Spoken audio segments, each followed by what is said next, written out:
saya tuh percaya bahwa stand up comedy itu bisa dipelajari oleh semua orang gitu. Semua orang bisa belajar stand up comedy, dan kalau mau jadi komik bisa gitu.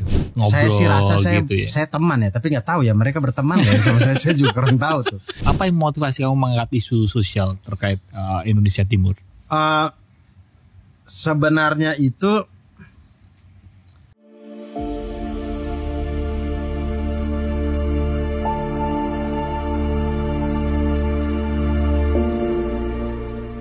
opening gimana ini? nggak tahu sih Bang, saya nggak tahu. Abdur Arsyad. Oke, kita akan ngobrolin hal-hal yang menarik dari Abdur ya. Tapi sebelumnya aku pengen tahu awal mula kamu kenal sama Ari Kriting dan Mamat sama Pras mungkin ya. Ya, itu mulai dari mana? Kalau beda-beda nih. Beda-beda. Ini timelinenya beda-beda. Siapa dulu yang kamu Ari kenal? Kriting duluan. Dalam hidup saya kenal Ari Kriting duluan. Ari Kriting itu karena senior di Malang. Jadi saya dulu waktu 2006 datang kuliah ke Malang, Ari Kriting udah tua aja di situ. Dia sudah senior, sudah tua di Malang tuh. Di situ berkenalan senior-senior inilah. Satu kuliah berarti satu kampus? Tidak satu kampus tapi satu tongkrongan. Satu tongkrongan di baik di sepak bola, di nonton bola, maupun di lingkungan tempat tinggal kos-kosan. Itu masih berdekatan lah. Masih berdekatan. Jadi ya, dipersatukan dari bola ya berarti? Betul, dipersatukan dari bola. Itu dengan Ari Kriting. Lalu kemudian kalau Mamat dulu atau Pras Teguh dulu? Pras Teguh dulu. Pras Teguh itu berjumpa pertama kali waktu kami sama-sama menjadi finalis Kompas TV. Suci ya. Stand up comedy Indonesia. Iya. Sering bolak-balik aku Suci, antara Suci dan Suca sering bolak-balik. Kalau Suca itu stand up comedy Academy. Academy itu Indosiar. Ya, kalau ini Kompas ya. Kalau ini Suci stand up comedy Indonesia Kompas TV. Season 4. Itu saya bertemu dengan Pras pertama kali, berjumpa, berkenalan, berteman. Sampai kemudian kami selesai kompetisi sama-sama dan segala macam. Lalu kemudian barulah saya ketemu Mamat itu ketika jualan senjata. Sebenarnya dia menawarkan itu. Pertama kali menawarkan gitu ya. Saya pikir brosur omong kosong ini, ternyata beneran. Ternyata beneran Bang, ternyata. Itu saya berkenal dengan dia waktu saya mengisi FKY, Festival Kesenian Jogja. Berarti kamu pernah tinggal di Jogja? Bukan, jadi selepas dari Suci ya ngejob apa segala macam. Salah satunya itu tampil di FKY, Festival Kesenian Jogja. Saya lupa tahun berapa. Justru Mamat yang tinggal di Jogja ya kalau nggak salah ya? Dia kuliah di Jogja. Tapi sebenarnya di mana-mana kan, bayangan mah di mana-mana aja ada, asal ada cahaya dia ada tuh. Dan banyak temennya gitu ya, kelihatan semua komika kenal dia. Iya, karena dia ya itulah. Satu gelas satu saudara kan dia. Satu gelas satu saudara. Ya. Karena di Jogja itu aku kenal itu Yusril. Yusril, terus Benny. Kecapung itu ya? Kecapung ya. Dia berubah-ubah bentuk soalnya. Dia kadang jadi kok kecapung. Kok kecapung apa ya? Capung. Kadang-kadang dia jadi capung, kadang-kadang belalang. Iya. Dan film terbarunya kan dia jadi setan ternyata. Yang waktu Kawan Limo. Saya belum nonton. Karena saya takut Bang nonton film hantu. Takut horor kamu? Saya takut horor. Tapi kalau film yang ada Benny-nya ini nggak takut sih. Kamu berteman dengan Benny kan? Iya, saya ketemu Benny aja takut. Maksudnya kayak horor banget. Jadi di Kawan Limo dia itu namanya Juna. Iya. Sampai sekarang. Padahal aku nontonnya itu mungkin bulan lalu. Bukan ya pakai chef sih ya kan. Tapi kalau dia jadi chef kayaknya tatonya seluruh tubuh ya. Kayak ditumpahin tinta aja gitu, kayak nggak perlu digambar. Tukang tatonya tumpahin tinta aja udah. Nah, si Benny itu kan Juna di situ. Aku nontonnya itu bulan lalu kalau nggak salah. Udah lumayan lama, beberapa minggu yang lalu lah. Sampai sekarang aku itu masih mencerna Benny dengan tampilannya seperti itu. Namanya Juna.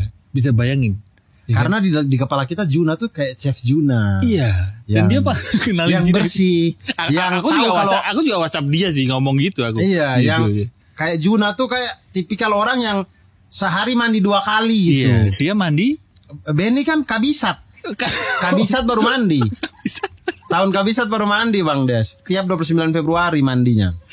Makanya itu dakinya kan tebel itu. Iya, tapi gara-gara itu dia itu sekarang main film sering loh. Ini udah Sekawan Limau selesai, ada lagi karena gitu. Saya juga baru tahu kalau di kondisi dunia perfilman sekarang itu emang lagi dicari aktor daki tebal.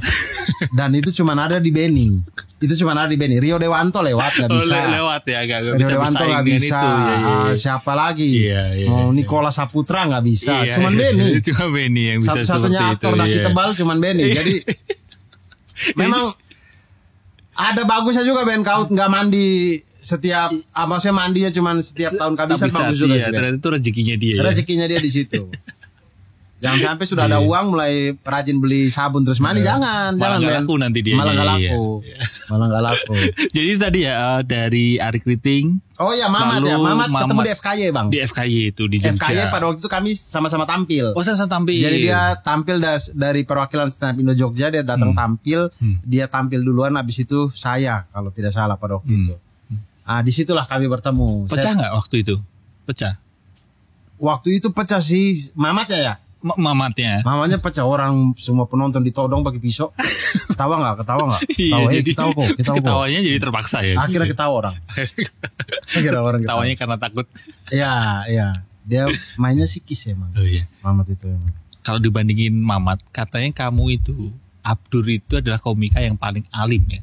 Di antara yang lain, sih. Betul nggak? Tidak sih. Ya, kamu perlu tahu dulu, penasaran gitu. Tidak sih Bang. Paling jadi sebenarnya itu saya pikir Bang Haji ya, Bang Haji. Haji aja nggak apa-apa, kita seumuran lah. Oh masa sih? Iya. Kamu 30, hampir 40 kan?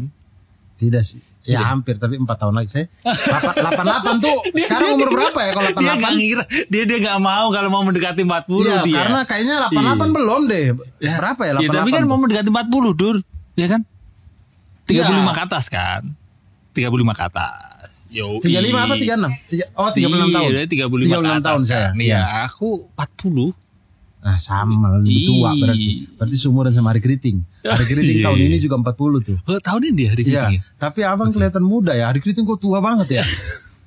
Efek ilmu kali ya. Efek ilmu hitam kali ya. Iya, bener, ilmu hitam. Iyalah, itulah tiap hari pakai dupa dan segala macam, efeknya kayak gitu tuh. Ini soalnya selanjutnya beberapa hari, mungkin minggu depan dia mau ngobrol juga soal Kakak Bos di sini. Oh, ke sini. Kamu kan juga main di kami situ juga main 29 Agustus Bang. 29 Agustus 2024. 24 akan premiernya ya. Sudah tuh Bang Ari, saya sudah ngomong tuh. Udah. Diminta buat promo juga. Ya. Balik ke tadi, kamu itu katanya komika paling alim. Apakah benar? Tidak sih Bang. Jadi sebenarnya itu seperti biasa saja. Saya merasa saya tidak terlalu berbeda ya dari yang saya dulu dan sekarang itu. Maksudnya kayaknya saya begini aja gitu maksudnya. Cuman karena mungkin saya berada di lingkungan yang tidak alim. Yang mungkin kayak agama tuh hal yang kayak jarang orang bicarakan mungkin ya saya tidak tahu atau jarang disentuh dan segala macam. Jadi terlihatnya kayak alim gitu. Tapi saya kalau diangkat, kalau ditaruh di tempat yang misalkan pesantren atau apa gitu, nggak paling alim juga gitu, biasa aja sebenarnya. Jadi didukung oleh lingkungan ya. Iya. Karena lingkungannya ini ilmu hitam semua. Ilmu hitam semua ya. Bagaimana ketemu Mamat, Ari Kriting, ya akhirnya mencolok lah kelihatannya. Padahal biasa saja sebenarnya Bang. Masih jalan kan titik kumpul ya? Masih jalan. Apa aja berarti kamu kontenmu yang rutin? Titik kumpul, ngabdur di Cingabdel. Terus yang rutin? Satu lagi Kontras, tapi kalau Kontras itu saya IG story sih Bang. IG story. Reels ya? Reels ya, yang nanti akan kamu ada spesial show-nya kan di situ betul. Ya. Sebelum ke situ, aku pengen tahu dulunya, karena biasanya latar belakang cerita pengalaman hidup dulu itu mendukung karakter atau membuat kamu sekarang berkarakter seperti ini. Dulu kamu di Malang itu guru ya? Sempat jadi guru Bang. Saya mungkin hampir 2 tahun kali ya ngajar. Oh ya? Ya. Perkuliahanmu di guru? Sembari iya. Kayak IKIP gitu ya di Jogja? Betul. S1-nya itu waktu itu Universitas Muhammadiyah Malang. Pendidikan matematika di Universitas Muhammadiyah Malang. Ya? Ya UMM. Oh, pendidikan matematika? Matematika. Oke, sekarang ada soal matematika. Nggak usah. Saya bukan Jerome Pauline. Iya, bentar lagi ada Jerome Pauline ini. Oh, ada ya? Oh, ada ini bentar lagi. Udah Jerome jago banget itu, Bang. Jadi saya pendidikan matematika. Kemudian beres dari S1, saya lanjut S2 di IKIP di Universitas Negeri Malang. Kamu S2? S2, Bang. Lulus? Alhamdulillah.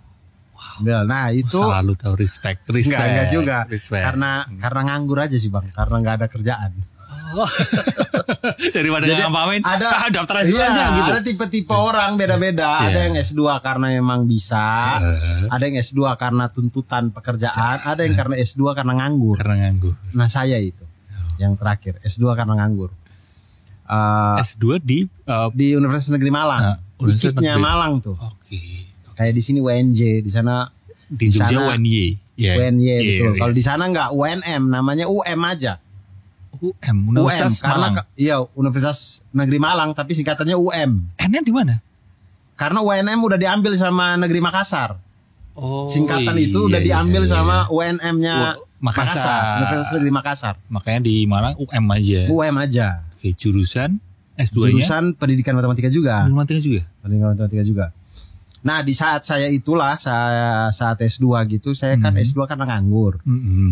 Begitu saya S2, lepas tahun pertama S2, tahun keduanya itu sudah mulai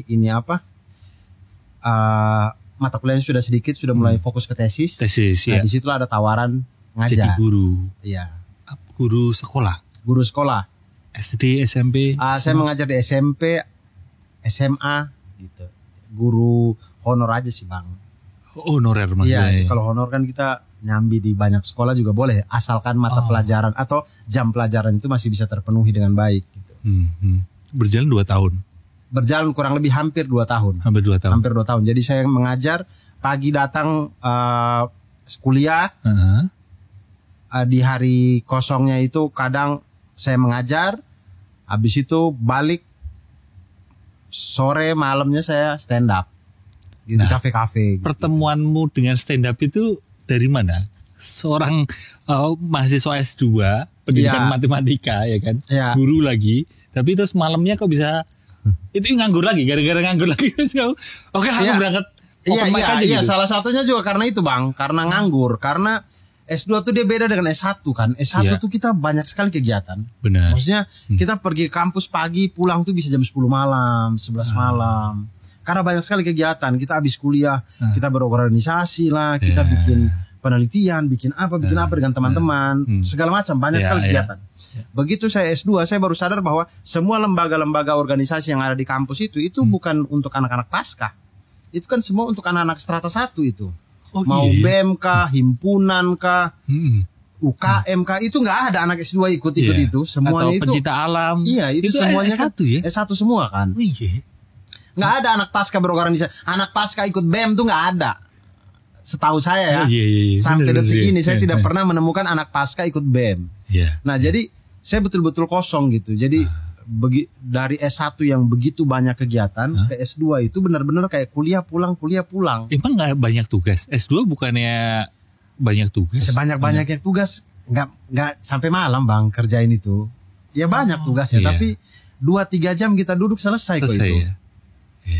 Jadi tidak nongkrong, apalagi teman-teman saya S2 ya ada juga yang muda-muda, tapi 60% di kelas tuh mungkin orang-orang tua. Ada yang sudah wakasih kesiswaan, ada yang sudah guru puluhan tahun, gitu-gitu kan. Di luar kuliah pun juga temenmu orang tua, si Ari Kriting salah satu.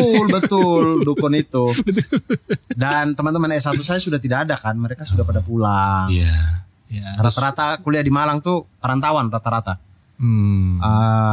Di kelas saya S1 dulu tuh nggak ada yang asli Malang. Adapun asli Malang, dia di Malang yang jauh dari kota gitu, yang masih 3 jam gitulah. Jadi betul-betul di dalam situ, di kota situ sudah tidak ada lagi teman-teman S1 saya. Jadi akhirnya kemudian itu juga yang melatar belakangi saya untuk mencari kegiatan lain. Nah, selain mengajar, tapi mengajar mentok-mentok sore doang gitu. Jam 3, jam 4 tuh udah mentok. Nah, pulang itu malam tuh saya benar-benar nggak ada kegiatan itu. Disitulah kemudian saya nonton sering nonton TV lah. Nonton TV, nonton di Kompas TV, di Metro TV. Adalah si stand up ini. Tapi saya nonton, saya ketawa, tapi saya tidak berpikir kalau saya bisa menjadi seperti itu. Saya menikmati saja. Saya mikir kayak, wah ini kesenian yang keren ya. Satu orang bisa membuat orang lain ketawa begitu banyak dan keren aja gitu. Tapi saya tidak pernah berpikir saya bisa di situ. Saya penikmat saja. Sampai kemudian bertemu dengan Ari Kriting di nonton bola itu. Ari Kriting udah stand up sudah stand up. Udah duluan juga stand up. Waktu nonton di pertandingan bola itu, saya disuruh bawa kuis sambil ngelucu-ngelucu di jeda babak. Jadi awal mula nonton sebelum pertandingan dimulai, kemudian jeda babak. Itu saya biasanya ngisi tuh buat MC sama kawan-kawan segala macam. Nah di situ kemudian Ari Kriting ngajak, kau kalau mau lucu-lucu, kalau ini kalau ada mau belajar, gabung komunitas stand up Indo Malang. Ayo kita belajar sama-sama gitu. Di itu siapa aja bro stand up Indo Malang tuh? Kamu, Ari Kriting? Saya, Ari Kriting, Dani Aditya. Muhammad Sabek ada juga. Yuli Queen tuh di Suci 2 bahkan. Nah itu dari stand up Indo Malang. Terus tadi berarti kamu sempat nonton Metro TV, Kompas TV. Itu kamu nonton siapa stand up komedi waktu itu yang kamu terus terinspirasi? Singa Abdel, Suci 1, Suci 2 ya? Suci 2 ya, Mas Akbar, Bang Rian, Ko Ernest. Founders itu ya, Founders stand up komedi. Saya masuk. Jadi saya masuk komunitas tuh pertengahan Suci 2. Jadi kalau di TV itu lagi setengah musimnya Suci season 2. Nah itulah saya masuk komunitas. Siapa itu season 2 itu ya itu? Season 2 tuh G Pamungkas, Kemal Palevi. Kemarin baru Gilang ini Baskara. Dia. Kemarin spesial show-nya. Betul. G Pamungkas ya. Good ya. Itu. Kembali ke matematika. Ini penasaran tiba-tiba muncul. Kamu kan sampai S2 itu belajar pendidikan matematika ya. Sebatas yang aku tahu gitu, aku juga baca-baca matematika itu sebenarnya erat dengan filosofi kehidupan gitu. Kalau menurutmu gimana sih kalau mengaitkan matematika pada dasarnya memang begitu Bang. Pada dasarnya matematika itu dia belajar tentang pola tentang segala macam di kehidupan ini. Karena hidup ini matematikawan itu percaya bahwa hidup ini dia tidak sembarang aja gitu. Dia semuanya terpola, dibentuk dengan sebuah pola. Kalau mungkin kita melihat dia kayak sembarang, kayak kalau bilangan tuh sebarang bilangan gitu ya mungkin karena kita belum menemukan polanya saja gitu. Tapi biasanya pola. Itulah kenapa kemudian matematikawan zaman dulu gandengannya pasti filsuf. Makanya padahal itu sesuatu hal yang kelihatannya berbeda kan. Matematikawan dan filsuf itu di orang yang sama gitu dulu ya. Zaman Aristotel, Aristotel tuh bukan Pitagoras. Pitagoras. Filsuf matematikawan. Al-Khawarizmi filsuf matematikawan. Rata-rata René Descartes itu filsuf matematikawan. Matematikawan juga. Iya, dia yang menemukan bidang Kartesius. Makanya namanya René Descartes itu menemukan bidang Kartesius, itu dia penemu bidang Kartesius. Nah aku nggak paham itu bidang Kartesius. Bidang Kartesius dan buku streaming Bang. Di sini disebutnya buku streaming bukan ya? Kami di timur sebutnya buku streaming, buku yang kotak-kotak. Yang itu ini. Di sini disebutnya. Kamu tahu nggak? Disebutnya buku apa itu? Buku kotak-kotak doang ya. Kalau di kami di NTT sebutnya buku streaming. Itu kan buku kotak-kotak tuh. Grid. Istilah anak sekarang kalau foto, video, grid. Nah, itu sebenarnya dari matematika itu. Iya, Kartesius mainnya. Kan segala pixel gambar ini citra digital dia masuk sampai ke komputer semuanya main Kartesius, main matriks, Bang. Iya sih. Ternyata begitu erat ya angka itu dengan kehidupan ini gitu. Iya, jadi dulu itu kenapa filsuf itu gandengannya pasti biasanya dengan matematikawan, karena ketika orang menemukan pola-pola kehidupan, pola-pola alam dan segala macam, dia menjadi lebih lebih paham. Oke, hidup itu ternyata seteratur ini apa segala macam. Nah, makin ke sini kemudian karena matematika itu banyak sekali pembahasannya, kemudian dipartisi oleh kurikulum, oleh tuntutan pendidikan baik di Indonesia maupun di luar apa segala macam. Akhirnya dipartisi tuh, orang masuk kelas belajar aljabar doang. Masuk ke kelas belajar tentang pecahan doang. Yang kadang-kadang orang sampai bingung kayak, ini sistem persamaan linear 2 variabel ngapain sih kita belajar X dan Y buat apa sih? Emang ngaruh ketika kita bikin kopi, emang ngaruh ketika kita cuci motor, emang ngaruh ketika kita lamar kerja, emang nggak ngaruh gitu. Tapi karena kita belajar partisi-partisinya, fragmentasi yang kecil-kecilnya, ketika itu semua digabung, sebenarnya tentang ilmu kehidupan gitu. Dan cara berpikir ya kelihatannya. Dan cara berpikir. Biar runut sebab akibat gitu ya. Oke. Apakah itu juga berarti yang membuatmu, kamu suka sepak bola kan? Suka, tapi sudah tidak terlalu lagi bang. Sudah tidak terlalu. Klub sepak bola. Klub sepak bola Itali, saya sukanya Juventus. Oke, di sini kita berseberangan. Abang apa bang? AC Milan saya. AC Milan. Gak apa-apa AC Milan aja. Saya juga sudah tidak terlalu suka banget sama Juventus. Saya sekarang bola sudah tidak terlalu lagi gitu. Sudah tidak terlalu terus ngikuti nonton gitu atau membela gitu ya. Ada hal-hal dalam sepak bola yang saya sudah merasa kayak tidak bagus untuk udah terlalu tua gitu, perkembangan manusia gitu. Fanatisme. Iya, jadi saya sudah tidak mau begitu masuk lagi ke sepak bola gitu. Tapi kalau skillmu mengasah skillmu stand up. Gimana caramu mengasah kemampuanmu membangun komedi itu? Awal mulanya itu karena saya tertantang ketika Ari Kriting mengajak gabung komunitas. Kemudian saya datang dan saya nonton. Itu pertama kalinya saya nonton stand up komedi secara live. Jadi kalau biasanya nonton di Kompas, di Metro, di YouTube, YouTube-nya Bang Radit dan segala macam itu. Sekarang saya bisa nonton langsung dan lucu bang. Lucu banget. Kemudian saya tertantang karena basicnya kan saya guru. Hari-hari saya nih begini nih, maksudnya di depan murid-murid ya. Iya, bedanya cuman mungkin stand up hari ini dan minggu depan penontonnya beda. Ada yang sama, ada yang beda. Kalau kami menghadapi ya murid yang sama setiap hari gitu. Tapi kalau ngomong di depan orang, guru mah bisa ini mah gitu. Cukup belajar lucu-lucunya aja gitu. Tapi kadang-kadang saya juga pede karena kadang-kadang di kelas kalau saya bicara kadang-kadang murid ketawa kok gitu. Kamu jelasin matematika, murid ketawa? Iya, jadi saya suka bercanda. Gimana ya? Maksudnya contoh kamu bisa membawa matematika dengan humor itu gimana? Kan soalnya di bayanganku ya, guru matematikaku selama ini tuh galak. Oh, saya tuh sering-sering gini bang. Salah satu yang saya suka bermain dengan anak-anak itu. Jadi saya kasih soal. Misalkan ada tugas atau apapun soal yang, karena saya waktu itu di salah satu kelas itu, di salah satu sekolah itu saya megang kelas 3 SMA. Di pendalaman materi untuk UN. Oh iya, UMPTN jadi, itu ya. Jadi dari UN ya. Dibanding mengajar, lebih banyak itu mengerjakan soal, membahas soal-soal. Jadi misalkan ada soal yang susah gitu, mereka mengerjakan soal UN tahun lalu kah, 2 tahun lalu kah. Ini susah Pak, ini saya bilang, oh iya yang mana gitu. Mari kita bahas bareng. Nah, sebelum kita jawab bareng, saya tulis soalnya, kemudian saya bilang dulu, oke, kira-kira anak-anak, kira-kira apa saja yang tidak boleh dijawab ketika kalian menemukan soal ini gitu. Apa saja yang tidak boleh dijawab? Ya, apa yang tidak boleh kalian tulis di lembar jawaban ketika kalian dapat soal ini. Oke. Nah, itu muncul, itu kan kita bermain improv komedi. Jadi itu masuk ke papan tulis tuh lucu-lucu itu.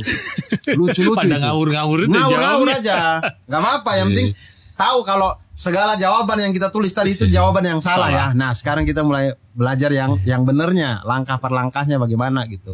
Ketika menemukan masalah seperti ini, seperti gitu aja, Bang. Jadi kayak temen ya, malah murid itu diajak untuk ngobrol. Saya sih rasa gitu ya. Saya teman ya, tapi nggak tahu ya mereka berteman ya sama saya. Saya juga kurang tahu tuh. Saya juga kurang tahu sih. Tapi saya rasa saya berteman aja sih. Gitu sih. Terus kembali ke tadi, kamu mengasah skill stand up-mu itu. Nah, berarti, mengasahnya kemudian di komunitas itu, Bang, akhirnya. Open mic, segala macam. Karena saya itu maksudnya pada waktu itu saya belajar, kemudian di titik saya sekarang ini, saya itu percaya bahwa stand up comedy itu bisa dipelajari oleh semua orang gitu. Semua orang bisa belajar stand up comedy, dan kalau mau jadi komik bisa gitu. Makanya ada sekolahnya dipecahkan itu karena stand up comedy itu betul-betul komedi yang teknis banget. Dia tuh ada langkah-langkahnya, belajar cara nulisnya biar efektif, belajar bagaimana mencari punchline, bagaimana membuat setup, bagaimana masalah delivery di panggung ini itu kembali ke pribadi masing-masing, bagaimana jam terbang. Iya, belajar. Ngaruh jam terbang kan. Menurut saya semua orang bisa gitu. Ada sisi karakter juga di situ ya, sebagai stand up comedian. Dan kamu kan sering bawa komedi dengan kritik sosial, perhatian pada isu masyarakat gitu kan. Terutama di Indonesia Timur tentu saja kan. Apa yang memotivasi kamu untuk mengangkat isu terkait Indonesia Timur? Tapi sebelum kamu jawab itu, beberapa waktu yang lalu aku sama istriku itu ke Labuan Bajo. Oke. Dan di situ bagus banget. Wah, udah nggak bisa diomongin dengan kata-kata. Indonesia Timur dengan pemandangannya. Bagus banget ya. Dan istriku kan penggemar garis keras, bukan penggemar garis keras Glenn Fredly. Oke. Ya. Dan dulu kepengen Indonesia Timur juga kan, ada ajakan sama dari Glenn kan untuk ke sana gitu. Ya. Tapi belum sempat, ternyata sudah berpulang duluan kan. Iya. Tapi itu kembali lagi Indonesia Timur memang pemandangannya. Ya, itu abang baru di Labuan Bajo. Maksudnya sudah di Labuan Bajo, sudah bagus, sudah keren lah. Ya memang karangnya apa segala macam bagus. Tapi dasarnya itu sepanjang Pulau Flores itu bang. Di pelabuhannya saja sejernih itu bang airnya bang. Kayak gitu. Sunsetnya juga. Iya. Jadi kadang itu kayak teman-teman saya kalau ke NTT kemana gitu, kadang kalau mereka tanya, Dur, pantai yang bagus mana? Ya kau datang di pelabuhan itu juga sudah bagus. Itu pantainya sudah bagus. Mau tidak perlu jauh-jauh kayak cari hidden gem, gak usah ke pelabuhan, ke pasar-pasar, kan pasar-pasar biasa di pinggir laut tuh. Nah itu aja lautnya udah bagus itu. Jadi kayak gitu-gitu. Tapi ada juga memang ketika sudah lebih pelosok lagi, di hidden gemnya memang jauh lebih keren lagi gitu. Lebih ini ya Pak, alami, lebih belum tersentuh oleh ini ya, banyak manusia. Maksudnya karang-karangnya masih utuh. Kan kalau di perkotaan karang-karangnya masih ada, tapi sudah terinjak orang karena seringnya orang mandi di situ apa segala macam. Jadi sudah agak ini. Tapi kalau yang memang hidden gem memang betul-betul bagus banget. Aku punya teman itu tinggal di mana itu dia? NTB atau NTT ya? Si Indah itu. Apa nama daerahnya Pak? Indah. Larantuka. Iya.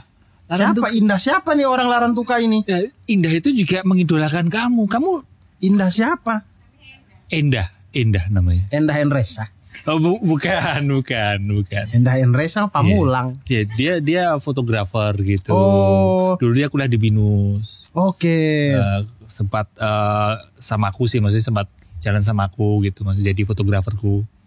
Terus balik ke sana, belum ke sini lagi gitu, menceritakan sana juga dan sempat menceritakan dirimu gitu. Iya, karena saya SMP di Larantuka bang. Loh, ya kan bener kan?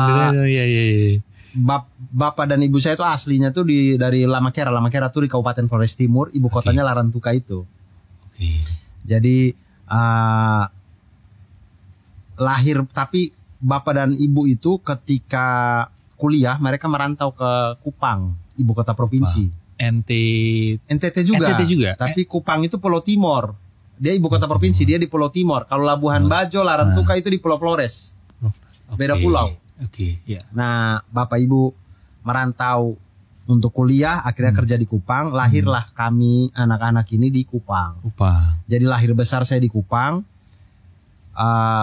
Kemudian orang tua pindah ke Larantuka. Kamu SMP itu? Saya SMP di Larantuka gitu. SMA juga di Larantuka? SMA balik ke Kupang. SMA saya di Kupang, kemudian kuliah ke Malang. Begitu bang. Kalau NTB Lombok ya berarti ya? Iya, Lombok, Mataram. Lombok Mataram, Lombok Sumbawa, Mataram Bima gitu. Jadi kota dengan kota, pulau dengan pulau gitu. Iya. Lombok, Sumbawa, kotanya Mataram, Bima. Bima itu Riken ya. Betul. Ya, itu NTB berarti ya. NTB. Oke. Nah, kalau tadi kenapa apa yang motivasi kamu mengangkat isu sosial terkait Indonesia Timur? Sebenarnya itu kalau bisa dibilang secara tidak sengaja juga bisa, karena sebenarnya saya itu dari saya kecil sampai saya SMA lah, saya merasa hidup saya baik-baik saja. Saya merasa kami di NTT oke-oke aja, keren kok kami. Di Kupang, gitu. Di Larantuka gitu. Iya, kami maju kok, kami keren kok. Iya.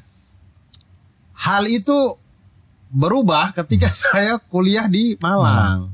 Karena ketika saya kuliah di Malang, saya akhirnya mempunyai faktor pembanding. Dulu ketika saya cuma hidup di NTT doang, saya tidak pernah punya faktor pembanding. Jadi menurut saya hidup saya oke-oke saja. Apa yang terjadi di NTT ini keren kok gitu. Kita sudah maju kok. Begitu saya kuliah ke Malang, di situlah saya merasa kayak Masya Allah, ini Malang ini padahal bukan ibu kota provinsi loh. Kupang itu ibu kota provinsi, Malang ini cuman kota aja. Ibu kota provinsinya kan Surabaya. Gitu. Tapi membandingkan Kupang dengan Malang itu udah bumi dan langit, itu udah jauh ya? Jauh sekali Bang. Dari, ya kalau ramai orangnya jelas ya, tapi maksudnya kayak dari akses pendidikan, kemudian sarana prasarana di sekolah-sekolah, terus bagaimana budaya belajarnya orang-orang, kualitas jalan, ya itu maksudnya berkaitan dengan akses dan segala macam itu. Jadi kayak wah keren sekali gitu, beda banget, beda. Nah disitulah kemudian mulai ada rasa kayak kenapa kok kita di sana kok kayak tertinggal banget ya, kayak nggak sama ya, kok bisa nggak sama gitu apa muncul keresahan berarti ya, di situ ya. Muncullah keresahan yang kemudian sebenarnya ketika di stand up itu sebenarnya lebih ke menceritakan pengalaman, yang kita alamin waktu kita kecil, waktu kita sekolah dan segala macam.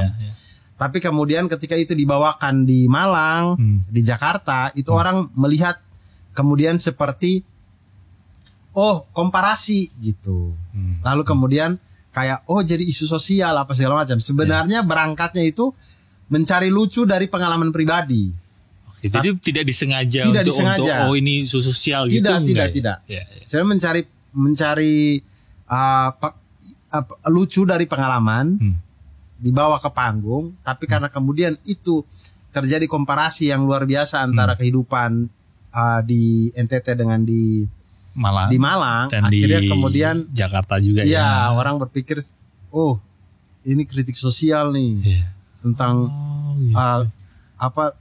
Indonesia Timur tidak dibangun seperti di Jawa dan segala macam gitu. Aku baru tahu. Aku pikir malah memang kamu ada niatan untuk mengangkat isu sosial gitu. Tidak sih sebenarnya awal mula itu lebih ke karena awal mula Bang. Saya rasa komik tidak akan memikirkan ini mau kritik atau bukan. Yang harus dia pikirkan lucu aja dulu. Jadi pada waktu itu saya tidak berpikir tuh materinya harus gini. Tidak, saya berpikir gimana saya bisa lucu ya. Bagaimana saya bisa dapat tawa dari penonton. Salah satunya apa? Boleh aku contohnya.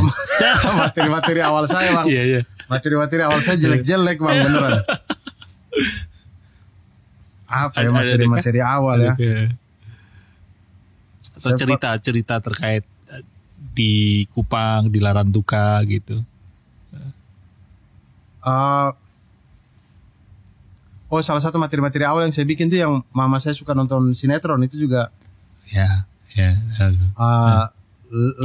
Lebih mungkin bisa disampaikan di sini.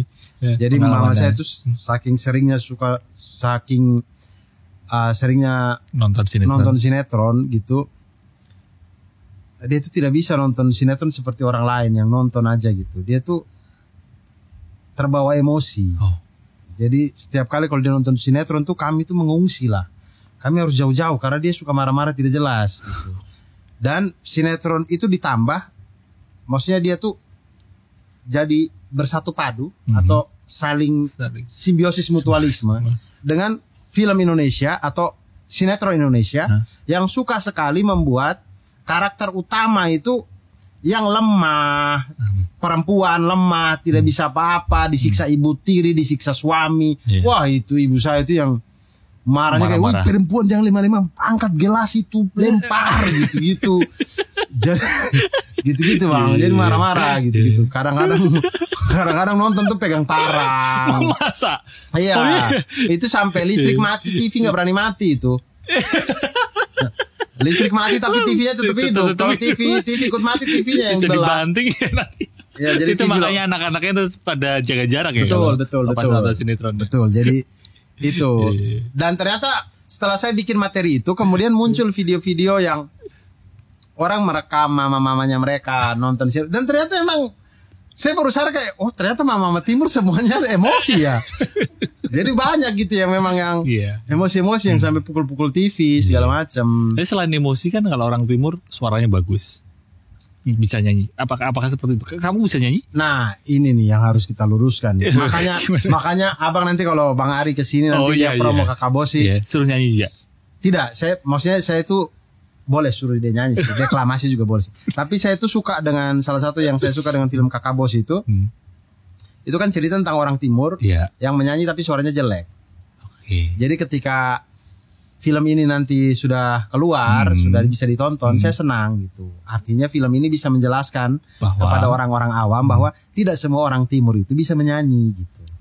Tidak semua orang timur itu seperti Kakak Glenn, seperti Kakak Miki, seperti Enmes gitu. Tidak semua gitu. Termasuk salah satunya termasuk saya, Ari Kriting, dan Mamat Alkatiri. Gak bisa nyanyi semua. Tidak bisa menyanyi semua ini. Bang, kami kalau bisa menyanyi tidak mungkin kami jadi stand up Bang. Ngapain kami jadi stand up Bang? Mending jadi penyanyi. Jadi penyanyi. Iya. Tidak bisa menyanyi. Tidak bisa menyanyi ya.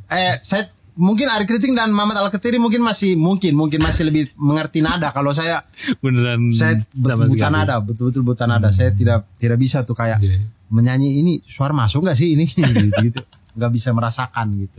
Oke, sekarang masuk ke konten kontras. Ya. Itu idenya, inisiasinya awalnya berangkat dari mana? Kamu punya ide itu? Awal mula konten transportasi itu sebenarnya dari saya tidak punya uang, Bang. Jadi saya itu berada di titik pada waktu itu saya sedang renov rumah. Uang saya habis. Sampai di titik di mana uang tuh buat makan aja sehari-hari dengan keluarga gitu. Kalau uang ini saya pakai lagi untuk beli bensin mobil, beli bensin motor, kayaknya masih ada tapi kayaknya kita pas-pasan banget gitu. Nanti anak jajan susah gitu. Akhirnya mau nggak mau saya mikir kayak udahlah kerjaan saya pakai coba KRL aja gitu, transportasi umum. Disitulah kemudian saya coba naik KRL. Saya coba naik KRL. Awalnya itu kan ada rasa ketakutan karena saya sering lihat video di mana KRL itu, maksudnya di Twitter lah, apa KRL tuh orang berdesak-desakan.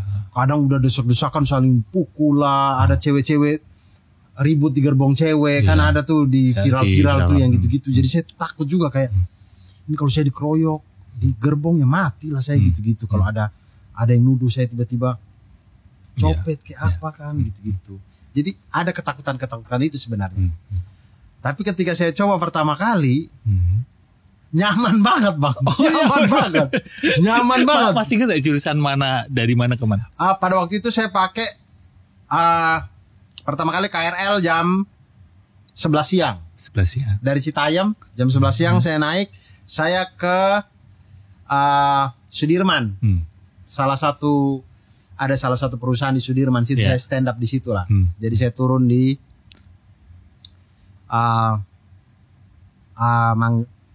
turun di Manggarai nggak ya? Nggak perlu lah. Nggak perlu. Tahu nggak jurusan? Nggak perlu. Nggak perlu. Langsung ada. Oh sorry. Saya turun dong Bang. Saya turun di Manggarai, transit ke Sudirman. Bisa gitu ya? Tidak bisa. Dia kalau lurus terus Jakarta Kota malah Gambir. Gambir Jakarta Kota nggak ke Sudirman. Saya turun di Manggarai, saya transit ke Sudirman. Dari Sudirman kemudian saya naik Transjakarta yang listrik. Yang non BRT gitu. Jadi dia jalan di jalan biasa. Kalau yang BRT itu dia jalan di jalurnya Transjakarta. Naik itu Kemudian turun di halte Ben Hill kalau nggak salah. Kemudian saya lewat JPO, dapatlah sebuah perusahaan gede di situ lah, BUMN di situ. Pulang pun begitu, rute yang sama yang saya lakukan. Dan nyaman. Ya, saya pulang sekitar jam 8 malam. Oke, orang berdesak-desakan juga, tapi masih oke gitu. Saya nyaman sekali, gitu, nyaman sekali. Dan saya menemukan karena saya dalam rangka mau melakukan stand up kan, mau stand up gitu. Nah, kami stand up tuh biasanya kami mengulang materi segala macam biasanya di lokasi dan segala macam. Nah, ketika saya naik KRL itu, saya merasa kayak banyak banget waktu luang saya ini. Saya bisa mengulang materi di situ, saya bisa menulis poin-poin, saya bisa nonton video, bisa dengar musik, bisa banyak banget hal yang bisa saya lakukan gitu. Jadi saya ngerasa kayak yang dulunya saya macet-macetan itu merasa membuang-buang waktu, saya merasa ketika saya naik KRL malah produktif. Banyak hal yang bisa saya lakukan. Nah, disitulah saya ngerasa kayak nyaman. Nyaman ini mah, worth it gitu untuk diperjuangkan untuk naik KRL, naik ini apa segala macam gitu. Nah, disitulah kemudian setelah rumah selesai, keuangan membaik dan segala macam pun, saya jarang membawa kendaraan itu di situ karena saya menemukan kenikmatan naik kendaraan umum ini. Apalagi bertemu dengan manusia yang begitu banyak dan begitu berbeda-beda, itu menyenangkan, Bang. Menyenangkan dibanding kayak kita observasi juga ya, jadi kita habis ngejob gitu ya. Iya, habis ngejob kemudian pulang sendirian bawa mobil. Tidak ada hiburan. Ke Transjakarta itu ya orangnya tuh lucu-lucu Bang. Sempat ada kejadian yang kamu ingat nggak? Maksudnya susah kamu lupain nggak selama kamu? 2 hari lalu deh. 2 hari lalu saya naik. Ini berarti ya? Masih fresh. 2 hari lalu saya naik KRL dari Pasar Minggu ke Citayam. Sekitar jam 10 malam apa ya? Malam. Saya naik dari Pasar Minggu. Sepi? Udah sepi? Sepi tapi belum bisa duduk lah. Masih berdiri itu masih berdiri. Itu jam 10 malam tapi orang duduk masih rame lah. Terus tapi gimana? Tidak sampai berdiri yang desak-desakan kayak jam 7 jam 8 malam enggak. Saya naik, santai gitu. Kemudian ketika kereta jalan, saya merasa kayak ada suara yang teratur tapi aneh. teratur tapi aneh gitu. Iya, karena kita naik itu kan suara gerbong, suara AC, suara ini kadang-kadang iklan itu apa segala macam itu begitu banyak suara. Jadi kadang-kadang ada sebuah suara khusus itu kadang kita nggak paham. Kita nggak paham. Kalau sudah lama baru kita sadar kayak, oh ternyata ada suara ini dari tadi. Nah kayak gitu. Jadi saya berada di momen kayak, kok ada suara ini dari tadi. Kemudian saya balik ke belakang, orang-orang pada ketawa. Ternyata orang satu gerbong ini pada ketawa. Jadi ada mas-mas gitu, mungkin dia saking capeknya kerja kali ya Bang. Dia duduk. Dia tidur tuh kepalanya udah begini. Kepalanya udah gini. Dan dia ngorok Bang, ngoroknya itu segede itu. Satu gerbong kita. Kedengeran. Iya, kita ketawa. Dan mungkin dia sendirian ya. Kan biasanya kalau kita jalan dengan teman, pasti teman bangunin dong. Benar. Ngorok kau itu. Malu-maluin mungkin atau gimana? Mungkin tapi karena mungkin dia sendirian. Jadi nggak ada juga yang berani. Jadi kita ketawa-ketawa aja gitu. Jadi saling lihat. Saya lihat mbak ini dia ketawa, saya ketawa. Saya lihat mas-mas itu dia ketawa, saya ketawa. Jadi kita satu gerbong kita ketawa. Saling lihat ketawa. Lucu banget sih. Sampai kemudian dia mungkin di mungkin di Lenteng Agung apa di UP gitu, Universitas Pancasila gitu. Baru dia kebangun. Dia kebangun terus dia lihat kami semua ketawa, tapi dia nggak tahu kan. Nggak tahu kalau dia nggak tahu karena kita juga ketawa nggak lihat dia kan. Nggak gitu. Jadi dia juga nggak tahu dia gini-gini aja. Tapi kita tuh udah ini aja dia tidur lagi. Nah dia tidur lagi mungkin karena sudah memperbaiki posisi, pernapasannya sudah lancar, tidak ngorok lagi. Tapi itu hiburan itu Bang. Itu tidak kita temukan ketika kita bawa mobil sendiri. Iya. Jadi kalau bawa mobil sendiri atau transportasi pribadi, lebih monoton ya, tidak ada variabel kemungkinan kejadian lain ya. Kejadian lain. Sedangkan kalau transportasi umum kita ketemu orang yang variabelnya kan. Variabelnya wah luar biasa. Macam-macam. Bahkan kalau naik mobil sendiri, mau hiburan misalkan nonton atau apa YouTube dan segala macam, butuh kuota itu. Yeah. Di KRL kita bisa dapat hiburan tanpa kuota. Nonton aja dari HP orang lain, Bang. Begitu kita berdesak-desakan itu, orang lain nonton apa? Udah kita ikut aja nonton. Udah ikut nonton aja. Sambil sambil gini udah nonton. Jadi sepanjang jalan saya tahu algoritma TikToknya dia ternyata begini gitu. Gitu nonton aja ikut. Tapi repot kalau bisa gini kan. Udah mau selesai kita penasaran dia udah ganti. Bang, jangan ganti dong. Ini yang nonton banyak loh itu. Nonton semua nonton. Semuanya nonton. Gitu. Jadi kalau kalau HP cewek-cewek jarang saya bisa nonton. Isinya drakor aja. Kalau nggak drakor orang-orang Korea joget nih. Apa dia nama? Apa? K-pop. Jadi saya tidak paham kalau cewek-cewek, HP-nya cewek-cewek itu saya tidak paham. Tapi kalau yang cowok-cowok, saya paham tuh TikToknya dia. Kadang dia suka nonton highlight bola lah. Jadi masih relate. Kadang dia baca anime. Kok baca anime? Baca manga. Nonton anime gitu. Jadi saya ikut nonton gitu-gitu. Gitu-gitu aja. Hiburan. Kembali lagi ke tadi ya, kontrasnya. Ya. Berarti kan ini bakalan jadi spesial showmu yang keempat, Bang. Yang pertama apa berarti? Yang pertama itu Rewrite. Kemudian yang kedua ada Pahlawan Perlu Tanda Jasa. Rewrite tahun berapa berarti? Rewrite itu 3 tahun yang lalu berarti. 3 tahun yang lalu. Jadi tiap tahun ya kamu deh? Tiap tahun, Bang. Okay. Rewrite, Pahlawan Perlu Tanda Jasa. Kemudian yang ketiga ada Black Camping. Black Camping ya. Yang keempat ini ada Kontras. Gimana persiapan? Transportasi special show. Ya. Persiapannya alhamdulillah belum materinya.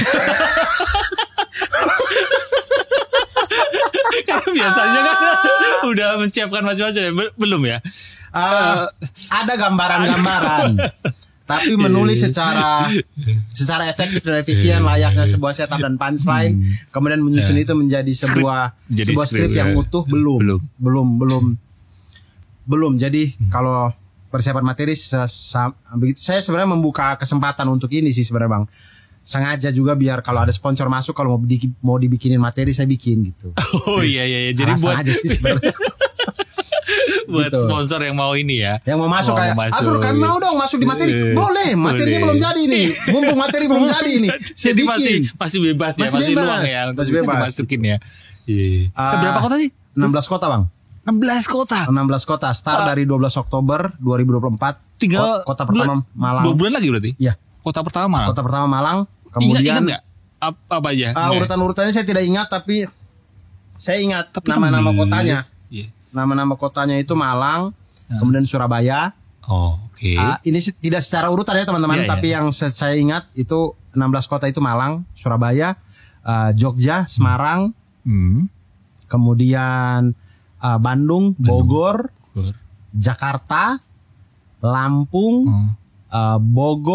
Lampung, Batam, Pekanbaru, Sumatera ya. Baru. Kemudian Kalimantan itu ada Pontianak, Balikpapan, Banjarmasin. Kemudian Sulawesi. Sulawesi itu Makassar saja. Sulawesi Makassar, kemudian ada Mataram. Kemudian yang terakhir ada Denpasar. NTT saya belum sampai ke sana. Jadi NTT, Maluku, Papua belum bisa sampai ke sana karena produksinya besar sekali, Bang. Banyak sekali orang yang tanya, Dur, kenapa tidak pernah bikin di Kupang? Bukan, saya tuh pengen bikin di Kupang, tapi produksinya besar sekali. Tiket pesawat tim aja, pulang pergi, akomodasi transportasi besar sekali. Dan dengan biaya sebesar itu, belum lagi persiapan show di sana, sewa gedung, sound system, segala macam yang ada. Pokoknya ongkos produksinya itu besar, dan kita tidak mungkin menjual tiket dengan harga yang mahal. Nah, jadi itu bisa kita capai, bisa sampai ke wilayah Indonesia Timur kalau ada sponsor yang mau tanggung produksi gitu ya. Atau yang bisa bantu lah, yang bisa bantu dikit-dikit mungkin bisa gitu. Tapi kalau selama ini kan saya sudah ini yang keempat, sejauh ini sih kami jalan sendiri gitu dengan produksi sendiri. Jadi kalau yang show-show sebelumnya juga 16 kota itu atau tidak? Black Camping itu 12 kota, PPTJ 7 kota. Kalau yang pertama kali yang si rewrite itu malah Jakarta doang. Pada waktu itu pandemi. Pas pandemi. Oh iya, 3 tahun yang lalu soalnya. Pas jadi ini kota terbanyak berarti. Iya, sejauh ini kota terbanyak buat saya pribadi. Pas pandemi rewrite itu ya, 3 tahun yang lalu ya. Iya. Penonton offline 55 orang karena harus berjarak. 55 orang. Penonton offline online-nya sekitar 500. Oh, banyak. Si rewrite itu. Iya, banyak. Nah, dari situ kemudian akhirnya bikin PPTJ, kita coba 7 kota. Iya. Oke, gitu. Kemudian Black Camping kita coba 12 kota. Iya. Oke, gitu. Akhirnya sekarang Kontras kita coba di 16 kota. Jakarta di kota terakhir. Jakarta terakhir 15 Februari 2025. 2025 ya, tahun depan. Ya. Ada ini nggak? Ada sesuatu yang spesial di tiap kota atau itu sama? Sebenarnya setmu apa? Itu set materi ya istilahnya gitu ya? Iya.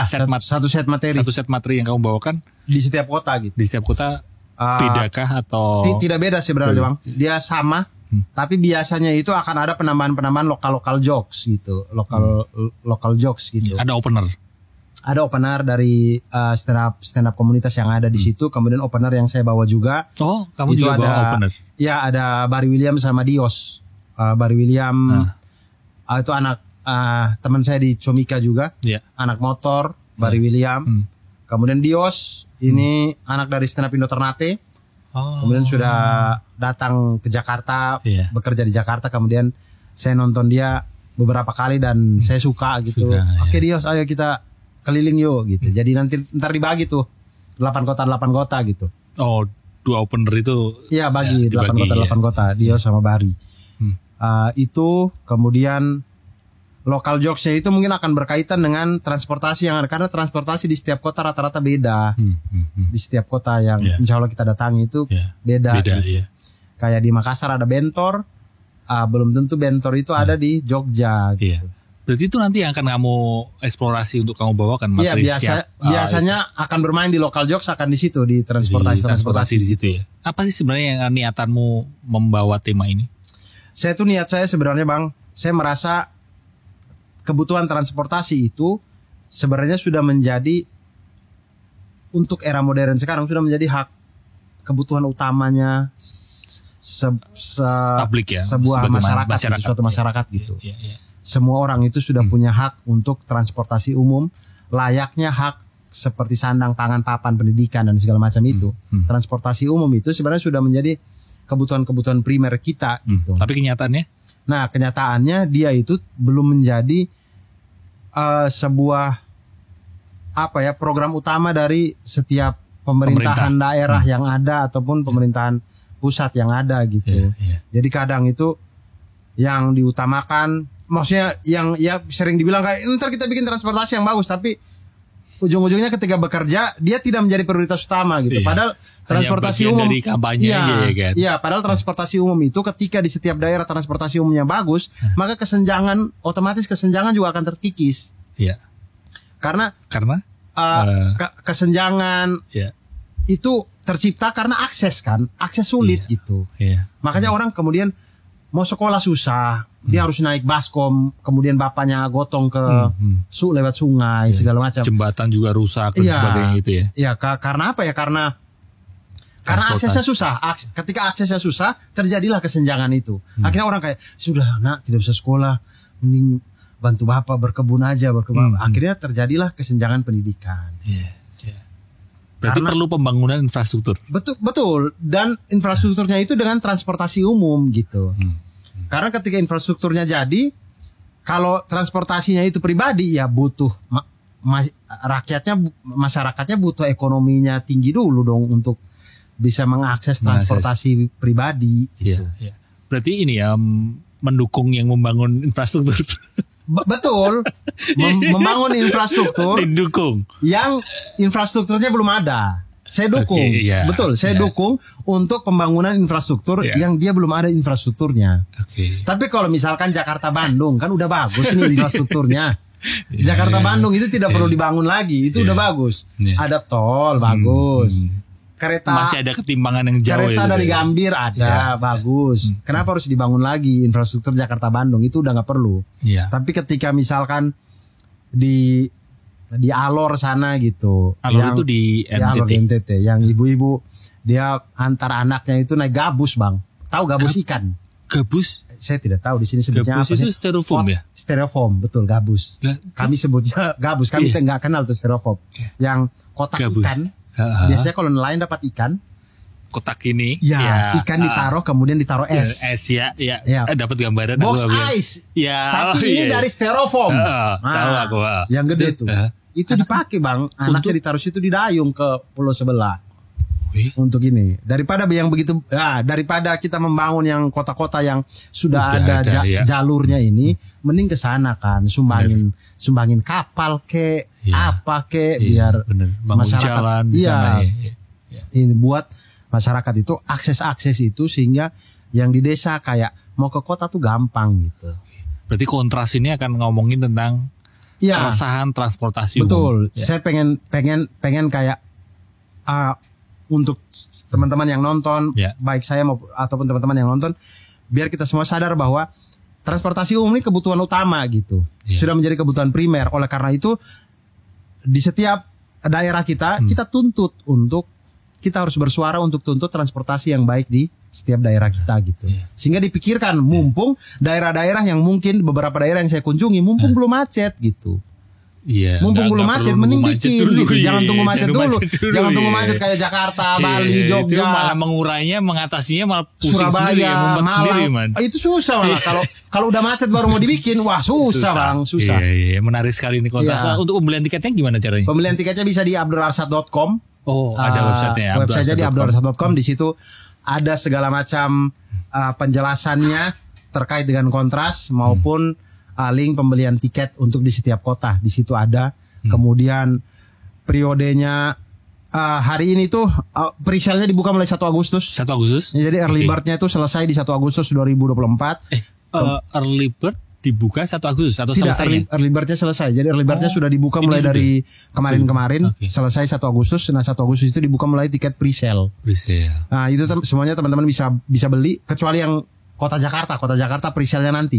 Oh, belum bisa beli. Kalau di semua 15 kota yang lain 15 kota yang lain semuanya pre-sale sudah dibuka. Tanggal 1 Agustus 2024 di abdurarsad.com. Harga tiketnya pun beda-beda di setiap kota, semuanya ada di abdurarsad.com itu. Oh, ada ini ya, berarti lebih dekat stage, lebih mahal. Bukan, harga tiket di setiap kotanya itu beda-beda. Tapi di venue-nya enggak? Di venue-nya tidak. Di venue-nya itu kita menganut first come first first come first serve ya Allah. Pokoknya beli pertama bisa. Bukan yang datang pertama. Oh, yang datang pertama. Dia bisa memilih. Jadi nggak ada kelas ini. Tidak ada. Tidak ada kelas tiket yang depan harganya beda. Tidak. Semuanya rata. Semua sama harganya. Bedanya cuma periodenya aja. Jadi early bird lebih murah, pre-sale tengahnya, nanti yang tiket normal itu lebih mahal. Nah, tapi buat tempat duduknya teman-teman datang lebih awal, bisa memilih lebih puas gitu. Oke. Kalau terkait kontras, apa lagi yang ingin kamu sampaikan ke teman-teman? Itu sih Bang. Kalau saya penjualan tiket sudah. Ini apa lagi ya? Udah sih, mudah-mudahan teman-teman belilah gitu ya. Silahkan beli karena ini tadi obrolan meskipun nggak terlalu lama ya, tapi saya sangat tertarik sekali untuk nonton karena keresannya cukup unik gitu. Maksudnya banyak orang yang mungkin tidak melihat akan suatu problem itu tentang transportasi umum, padahal itu sangat penting gitu dalam kebutuhan sehari-hari gitu. Iya. Ya datanglah Bang. Kalau lagi kosong. Datanglah nonton. Aku suka nonton stand up. Belum lama ini nonton G juga. Oh ya. Terus kapan itu nonton Priska baru segu. Ari juga dulu aku nonton. Oh yang ilmu hitam. Iya. Berarti abang lihat dong ngedance di awal. Aku gak ngira banget Ari bakalan openingnya seperti itu. Gitu. Kamu bakal ngedance juga nanti? Itu saya bukan ya, maksudnya yang di Bang Ari itu saya juga ada tuh. Iya. Aku ngeliat kamu Pras juga ada kan. Mamat juga ada kalau nggak salah. Mamat yang paling kaku. Pokoknya abang lihat di situ ada kayu dipaksa dance. Nah itu dia tuh. Kalau kami yang lain memang anak dance kan. Dia doang tuh kayak cor-coran disuruh dance gimana sih bang, waku gitu. Badannya dia tuh yang bikin Adikarya apa Wika gitu. Kita yang lain yang bikin Tuhan kan, Tuhan yang bikin kita nih. Mamat itu Adikarya apa Wika gitu. Saya nggak paham juga sih dia tuh. Tapi bakal ada dance juga kamu nanti show-nya. Oh tidak. Tidak bang, tidak. Tapi ada Mamat. Tapi nggak tahu sih. Mamatnya nggak tahu ya, ada apa nggak saya juga nggak tahu, dia sibuk apa nggak. Dia habis nikah nih, susah ditemuin bang. Ya. Udah pernah ketemu setelah menikah? Akhirnya ketemu sekali titik kumpul. Ada perubahan nggak dari Mamat? Ini bang, janjiannya susah karena dia setiap janjian mandi wajib dulu kan. Jadi kayak lama banget tunggu dia sekarang itu mandi wajib aja. Saya bilang, Mamat gak capek apa? Oke, selanjutnya kita akan ngobrol sama Mamat ya nanti. Iya. Ngomongin tentang kontras tapi. Iya, suruh dia praktekin mandi wajib di sini bang. Kayaknya salah deh mandi wajibnya dia, kayaknya keliru deh. Terima kasih Abdul Arsyad. Sama-sama bang. Ya, dan di akhir ini seperti biasa di Pulinan Selaras ini di akhir itu ada pembacaan surat. Oh gitu. Iya, dari orang yang nggak kamu kenal gitu. Maksudnya dari temen ngobrol di Pulinan Selaras, anonim, dia nulis gitu. Surat dari pembicara, dari narasumber, dari teman ngobrol di Pulinan Selaras gitu. Silakan itu. Saya pikir surat dari Starla gitu. Itu lagu. Ada anonim, tidak ada namanya teman-teman ya. Tidak ada namanya. Yeah. Kertasnya juga kertas putih, tidak ada sinar dunianya gitu. Biasanya ada kalau sidu ada sidunya. Beliau mengatakan, if you can do great things. Pas Iya, makanya itu. Itu anak tuh. Jangan can deh, cannot aja ya. Yeah. If you cannot do great things, do small things in a great way. Jadi katanya kalau tidak bisa melakukan hal yang besar, mungkin ya, berbuatlah hal yang kecil tapi di jalan yang baik, di jalan yang bagus. Cocok nggak? Terima kasih banyak Anonymous di luar sana yang sudah memberikan ini. Atau saya curiga Hana sendiri yang tulis. Terima kasih banyak Hana. Terima kasih Abdur. Terima kasih juga buat teman-teman yang nonton dari awal sampai akhir obrolan saya dengan Abdur. Semoga obrolan kami bisa membantumu menyehatkan mental dan memulihkan batin. Semoga kita semua bisa menerima kenyataan seapa adanya. Jangan lupa nonton Kontras.